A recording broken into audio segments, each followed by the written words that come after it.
বন্ধুরা, আজকে বলবো ভগবান কি ছোটখাটো পাপ ক্ষমা করেন।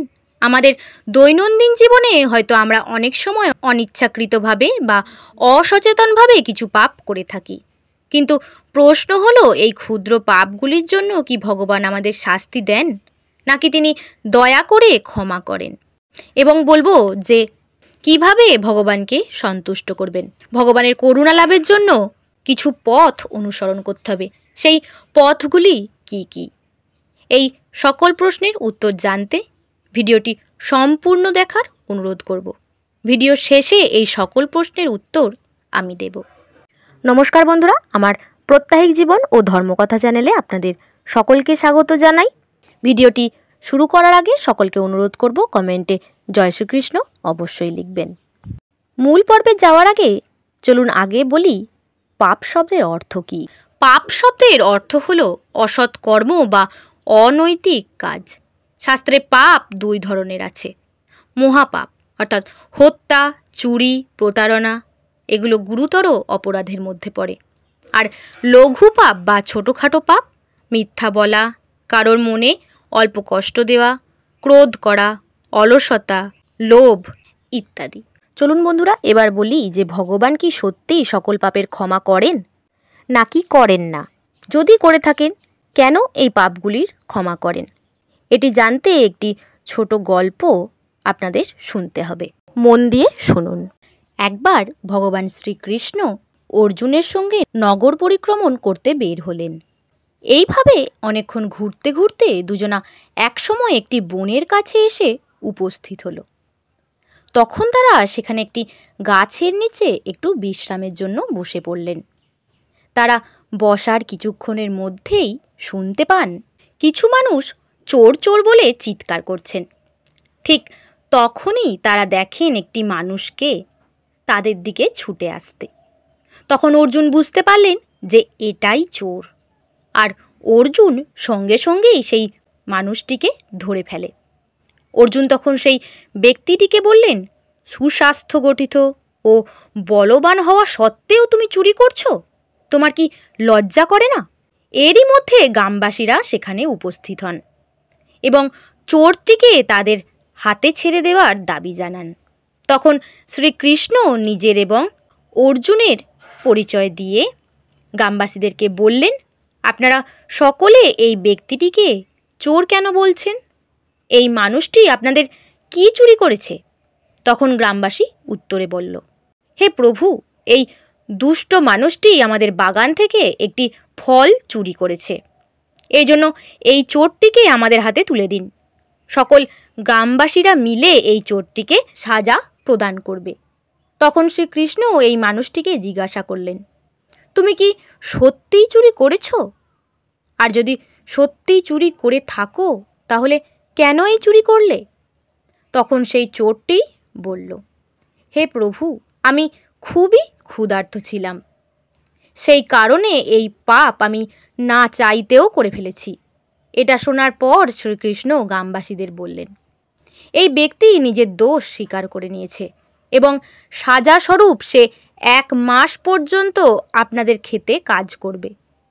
1 মাসের সাজার কথা শুনে সেই চোর শ্রীকৃষ্ণের কাছে অনুরোধ করে বলল, হে প্রভু, এটা আমার প্রথম ভুল ছিল।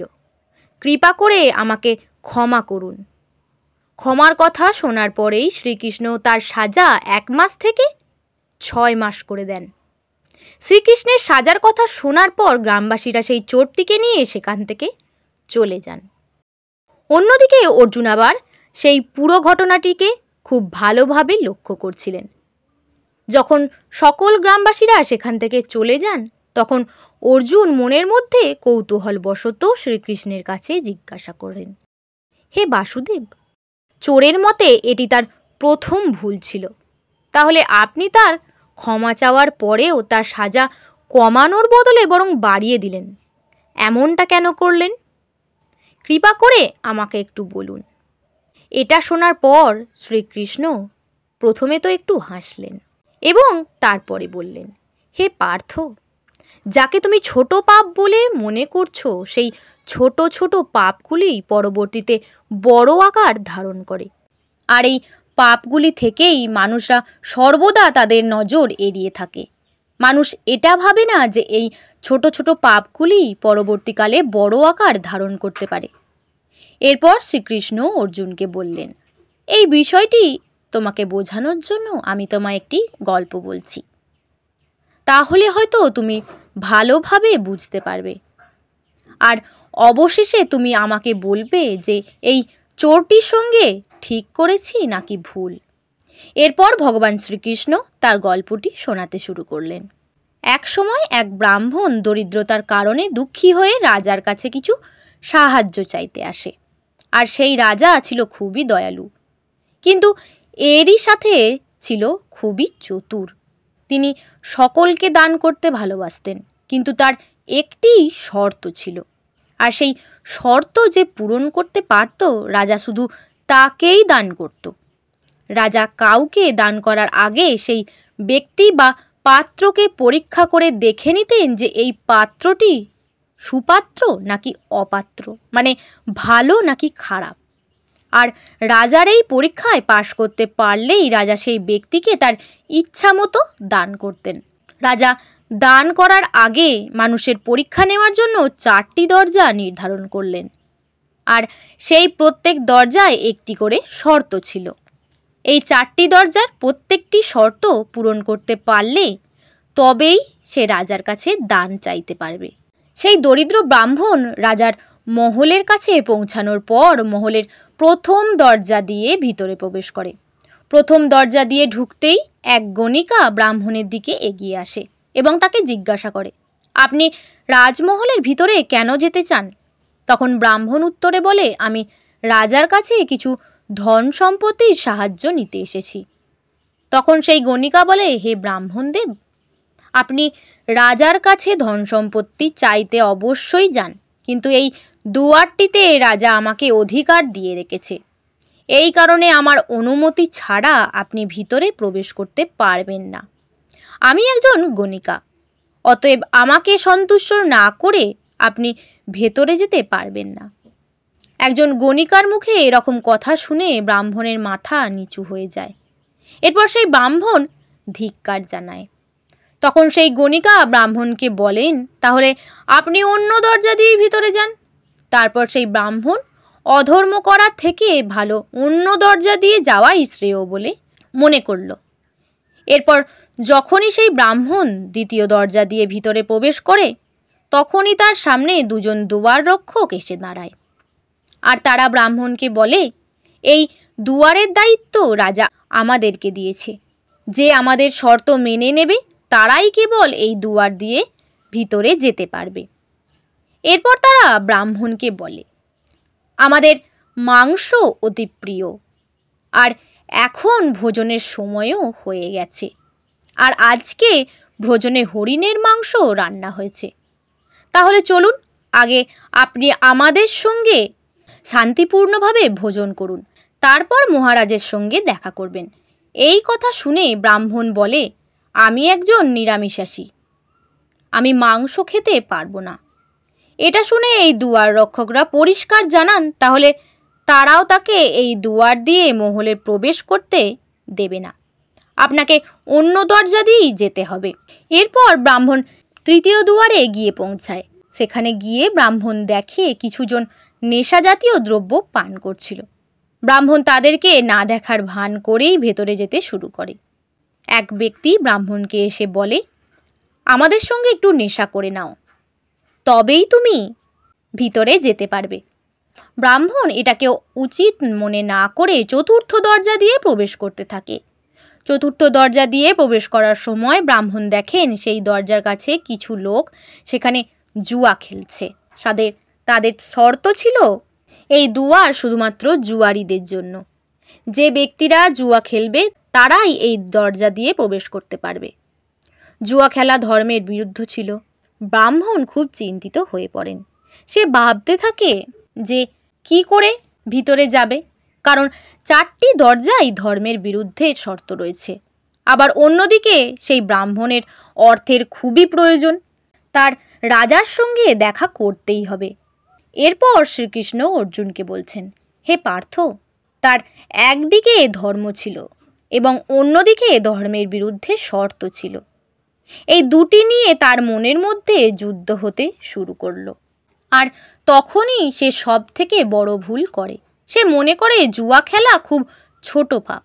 এই পাপ যদি সামান্য কিছু পরিমাণ করা হয় তাতে তার কোনো ক্ষতি হবে না।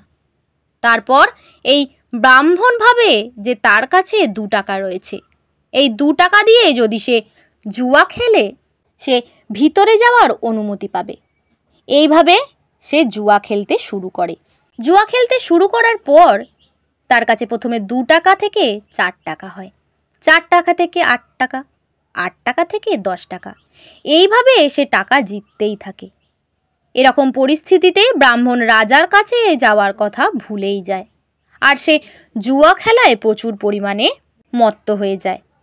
এরপর সে সন্ধ্যার মধ্যে হাজার হাজার টাকা অর্থ জিতে নেয়। সন্ধ্যার সময় জুয়ার আসর বন্ধ হয়ে যায়। ব্রাহ্মণ তখন ভাবল, আমার কাছে তো অর্থ চলে এসেছে, তাহলে কিছু তো আমি খাইনি, তাই দ্বিতীয় দরজায় গিয়ে মাংসই ভক্ষণ করা যাক, যার মাধ্যমে তার ভোজন করাও হবে আর কোনো টাকাও খরচা হবে না। তাহলে এ তো শুধু সামান্য পাপই হবে, ওতে আর কি হবে। আর আমি তো ব্রাহ্মণ, তাই আমি আমার পাপের প্রায়শ্চিত্ত নিজেই ঠিক করে নেব। এইভাবে ব্রাহ্মণটি দ্বিতীয় দরজায় গিয়ে মাংস আহার করে নিল। এরপর সে একে একে সকল দরজার সকল পাপেই নিজেকে জড়িয়ে ফেলল। তখন সেই ব্রাহ্মণ পাপ ও পুণ্যের মধ্যে কোনো পার্থক্যই বুঝতে পারল না। কিন্তু এটাই ছিল রাজার পরীক্ষা, যে কে সৎভাবে তার কাছে পৌঁছাতে পারে। ব্রাহ্মণ সেই রাজার পরীক্ষায় ব্যর্থ হয়ে তাই রাজার কাছ থেকে কিছুই পেল না এবং তার ধর্মও নষ্ট হলো। এই কারণেই বন্ধুরা শ্রীকৃষ্ণ বলেন, নিজের ওপর বিচার করা প্রয়োজন। আমরা এই ব্রাহ্মণের মতন ভুল করছি না তো? কোনো পাপকেই ছোট মনে করে এড়িয়ে চলা উচিত নয়, কেননা এই ছোটোখাটো পাপ থেকেই বড় পাপের উৎপত্তি হয়। আর এই পাপের গর্তে একবার যে পড়ে তার থেকে রেহাই পাওয়া খুবই কষ্টকর। ছোটোখাটো পাপ থেকে আমাদের এরকমভাবে বাঁচতে হবে যেমন আমরা ছোট একটি আগুনের শিখা থেকেও নিজেকে বাঁচিয়ে রাখি। কেননা ছোটোখাটো পাপগুলি ওই ছোট্ট একটি আগুনের ফুলকির মতনই, যা ভবিষ্যতে বড় আকার ধারণ করতে পারে। জীবনে কোনো মানুষ দুজনের থেকে কোনো কিছুই লুকোতে পারে না, এক ঈশ্বরের থেকে এবং দ্বিতীয়ত নিজের থেকে। আর নিজের কাছে একবার যদি নিজে ছোট হয়ে যান তাহলে সারা জীবনই আপনার বেঁচে থেকেও মরার মতন অনুভূতি হবে। এই কারণেই বন্ধুরা ছোটোখাটো পাপকে সর্বদা এড়িয়ে চলুন। সর্বশেষে শ্রীকৃষ্ণ অর্জুনকে বলেন, হে অর্জুন, এই কারণের জন্যই আমি ওই চোরকে একটি ছোট ভুলের জন্য এই বড় শাস্তি দিলাম। ভগবান শ্রীকৃষ্ণ গীতায় বলেছেন, সর্বধর্মান পরিত্যাজ্য মামেকম শরণং ব্রজ। অর্থাৎ যারা আন্তরিকভাবে তার শরণ নেয় তাদের সমস্ত পাপ তিনি ক্ষমা করেন। ছোটোখাটো পাপ তো দূরের কথা, গুরুতর পাপও তিনি মার্জনা করতে সক্ষম। কিন্তু ভগবান আমাদের কিছু পাপের শাস্তি দিয়ে থাকেন, কারণ আমরা যাতে লঘু পাপগুলি করতে করতে গুরু পাপের দিকে এগিয়ে না যাই। এবার বলি কিভাবে ভগবানকে সন্তুষ্ট করবেন সেটি জেনে নিন। ভগবানের করুণা লাভের জন্য আমাদের কিছু পথ অনুসরণ করতে হবে। প্রথম, ঈশ্বরের প্রতি ভক্তি, প্রতিদিন নাম জপ, প্রার্থনা ও ভগবানের স্মরণ। দ্বিতীয়ত, অনুশোচনা ও প্রায়শ্চিত্ত। যদি ভুল করে কোনো পাপ হয়ে যায় তাহলে আন্তরিকভাবে অনুশোচনা করা ও ভগবানের কাছে ক্ষমা চাওয়া। তৃতীয়ত, দান ও সেবামূলক কাজ। দরিদ্রের সেবা ও দান করা পাপ মোচনে সহায়ক। চতুর্থ, পবিত্র ব্রত পালন। একাদশী ব্রত বা ভগবানের নাম সংকীর্তন পাপ মোচনে কার্যকারী। শ্রী চৈতন্য মহাপ্রভুও বলেন, হরে কৃষ্ণ মহামন্ত্রের নাম জপে সকল পাপ ধুয়ে যায়। তো চলুন বন্ধুরা, আমরা আমাদের ভুলগুলো থেকে শিখি এবং ভগবানের কাছে ক্ষমা প্রার্থনা করি, কারণ তিনি আমাদের প্রতি সদা দয়ালু। আমরা যদি সঠিক পথে ফিরতে চাই, যদি আন্তরিকভাবে দুঃখ প্রকাশ করি, তাহলে ভগবান আমাদের ক্ষমা করার জন্য প্রস্তুত আছেন। তাই চলুন নিত্য ভগবানের স্মরণ করি, তার নাম জপি ও পুণ্যের পথে চলি। বন্ধুরা, যদি ভিডিওটি ভালো লাগে তাহলে অবশ্যই ভিডিওটি লাইক করবেন এবং কমেন্টে জয় শ্রীকৃষ্ণ লিখতে এবং ভিডিওটি শেয়ার করতে ভুলবেন না। চ্যানেলটি সাবস্ক্রাইব করুন নতুন ভিডিও দেখার জন্য। জয় শ্রীকৃষ্ণ।